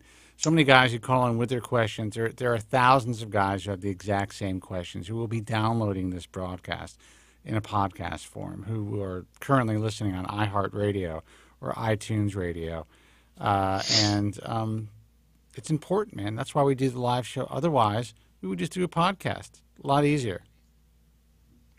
It really is. It really is. So, guys, websites, thebaldtruth.com for archive broadcasts of this show. Also, check out iTunes. We will be uploading a whole bunch of new or old shows that are going to be new podcasts this week. Probably about 12, actually, that I have in the can that we're just going to upload, and some casts is going to have a lot of work to do. You do know that the listeners are like, yeah, we'll believe it when we see it. Yeah, it's okay. I get it. I get it. My father said the same thing about me getting I'm my sorry, book, that was me saying that. Sorry. about getting my book published. When I told my dad I was going, I'm thinking about writing this book on hair loss. He's like, what do you know about writing books? That was his response. God bless him. I'm like, I really don't know anything, but I think I could figure it out. Well, it's like, I know as much about writing books as you knew about jumping out of airplanes, Pop. That's and look right. Where you are, and the rest is history. Guys, baldtruthtalk.com is our message forum. Look, I'm glad you've made us the most trafficked hair loss message forum in the world. It doesn't have a back end. And frankly, we're just about to become the most trafficked in the world, period. I saw that. And that's with losing 40% of our traffic to, or more in some cases, to not having a PMing system. Anyone says who out there who thinks you can't accomplish something, we started a decade after everyone else started their forums. So, and we also tightly moderate that ship, meaning there's no bullshit tolerance policy. So there's a lot of people just reading. They're exchanging information. They're asking questions. They're going on there for advice and reading through the years of content. But if someone is out there and they want to post their hair transplant results, great, post them. The peanut gallery cannot offer anything negative about your hair transplant. You know what's interesting about? I want to jump on this. I think it's interesting how, over the past few years, there's been a big shift in the online world where patients are getting their information. And I think that the way things are unfolding is a real testament to the quality of information, like with Bald Truth Talk, how the viewership and the membership has been skyrocketing. And everyone else's is dying. Yeah. I see it every day because I'm doing my web stuff and things I'm working on. There are all these tools out there. You can see what's going on, and your website or Bald Truth Talk is skyrocketing. My own website is skyrocketing, and we don't have this. Well, how can I say it? We have toxicity. Toxicity. That's thank you. That's why you make the big bucks. We don't have this toxicity that some of these other platforms allow, that in the past have allowed them to have that viewership, the eyeballs, because the soap opera effect is the only thing they could rely on. And it just kind of reinforces the soap opera effect and the extortion effect. Right. But the way things are panning out, it just kind of reinforces the fact that if you do things the right way, eventually it works out. Well, I told these guys this for years. I'm like, I remember when this Ohio doctor said to me, you know, why don't you have online consultations so that we can track things coming in like this other network? And I'm like, A, that's in violation of HIPAA. And B, I'm not here to sell surgery. I have an actual organization. Fast forward to 2018. Now everyone's concerned about antitrust and all this shit. I am completely immune to all of that nonsense because I'm not selling a goddamn thing. Yeah. You keep it straight. This is a marathon, not a race. Not a sprint. I guess a marathon is a race. Yeah. And, I know what you meant. Yeah. And, you know, the guys who killed it at the very beginning, the guys who utilized some of these toxic message forums, who ended up most of them getting burnt in the end,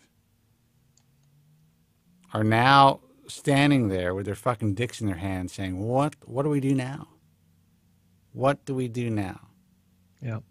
Well, we know what to do, obviously. And there's a group of doctors that are really supporting our efforts.